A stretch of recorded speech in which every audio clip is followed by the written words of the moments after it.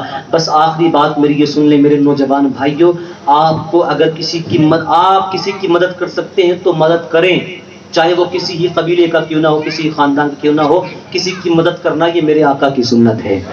جہاں تک میری آواز جا رہی ہے میں پیغام دینا چاہتا ہوں، مدد کرنا یہ میرے آقا نے ہم کو سکھایا ہے، مل جل کے رہنا، ایک دوسرے سے محبت کرنا میرے آقا نے سکھایا ہے۔ اور آخری پیغام جو میں اپنی ہر تقریر میں دیا کرتا ہوں جوانوں کے لیے، جتنے جوان بیٹھے ہیں، میں نے جلوس میں بہت سے جوانوں کو ایسے بھی دیکھا ہے کہ بدبودار تماکو منہ میں رکھیں گے اور جلوس میں شامل، گٹکا منہ میں رکھیں گے جلوس میں شامل۔ پیارے نبی کا پیارا نام بدبودار منہ سے لوگے تم؟ اور کچھ تو بدبخت ایسے بھی ہوتے ہیں حضرت کے شراب پی کر جلوس میں شریک ہو جاتے ہیں۔ شرم آنی چاہیے ان جوانوں کو۔ اور اب تو شراب کو نام بدل بدل کے پینے لگے حضرت، کہ یہ بیئر ہے، یہ انرجی واٹر ہے، اور یہ فلاں چیز کا جوس، فلاں چیز کا جوس، یہ نان واٹر، یہ فلاں فلاں نام بدل بدل کے پینے لگے۔ جانتے ہو شراب کی نحوست؟ میرے آقا فرماتے کسی نے ایک گھونٹ شراب پی، جو ساری زندگی پیتا رہا، میں اس کی بات نہیں کرتا، جو روزانہ کئی بوتلیں صاف کر جاتا ہے شادی کے نام پر، پارٹی کے نام پر، دوستوں کے نام، دوستوں کی دوستی کے نام پر، پکنک کے نام پر جو کئی بوتلیں صاف کر جاتا ہے، میں اس کی بات نہیں کرتا، بلکہ آقا فرماتے کسی نے ایک گھونٹ شراب کی اور بغیر توبہ کیے مر گیا تو اس کے چہرے کو خنزیر کی طرح بنا دیا جائے گا، اور اسی شکل کے ساتھ اس کو قیامت میں اٹھایا جائے گا۔ اس کی شکل کو جب اہل محشر دیکھیں گے تو اس پر لعنت بھیجیں گے، لعنت۔ اس کو پیاس لگی ہوگی، وہ رو کر پانی پانی چلائے گا، تو اس وقت اس کو پینے کے لیے پانی نہ دیا جائے گا، بلکہ جہنمیوں کی شرمگاہوں سے نکلنے والا کھولتا ہوا سڑا ہوا خون اور مواد اس کو پینے کے لیے دیا جائے گا۔ جب وہ شدت پیاس کی وجہ سے پینے کے لیے اس کو لبوں کے قریب لے کر جائے گا تو اس سے نکلنے والی گرم بھاپ اس کے چہرے سے ٹکرائے گی تو اس کے کھال کٹ کر زمین پہ گر جائے گی۔ وہ رو کر کہے گا ہائے میں نے تو پانی مانگا تھا، پانی، لیکن پانی نہ دیا گیا، یہ کھولتا ہوا خون اور مواد پینے کے لیے دیا گیا ہے۔ آواز آئے گی نادان، دنیا کے اندر جو تو نے ایک گھونٹ شراب کو پی لیا تھا یہ اسی کا بدلہ ہے جو تجھے آج پینے کے لیے دیا جا رہا ہے۔ تم کہتے ہو مولانا ہم نے اس پر ریسرچ کیا، کتنے جمانے جو مولویوں کو پڑھاتے ہیں کہ اس میں اتنے پرتیشت الکوہول ہوتا ہے، ہم نے اس کی جانچ کی، اس میں اتنے پرتیشت انرجی واٹر ہوتا ہے، اتنے پرتیشت نان واٹر ہوتا ہے، اتنے پرتیشت اس میں الکوہول ہوتا ہے، اتنے پرتیشت اس میں شوگر ہوتا ہے۔ میں کہتا ہوں جتنا وقت تم نے لگایا ہے شراب کو سمجھنے کے لیے، کاش یہ وقت لگایا ہوتا رب کی پاک کتاب کو سمجھنے کے لیے، مصطفیٰ کی حدیث کو سمجھنے کے لیے، تو آج تمہارے ہاتھ میں شراب کا ناپاک جام نہ ہوتا، بلکہ یا تو رب کا قرآن ہوتا یا مصطفیٰ کی حدیث پاک ہوتی۔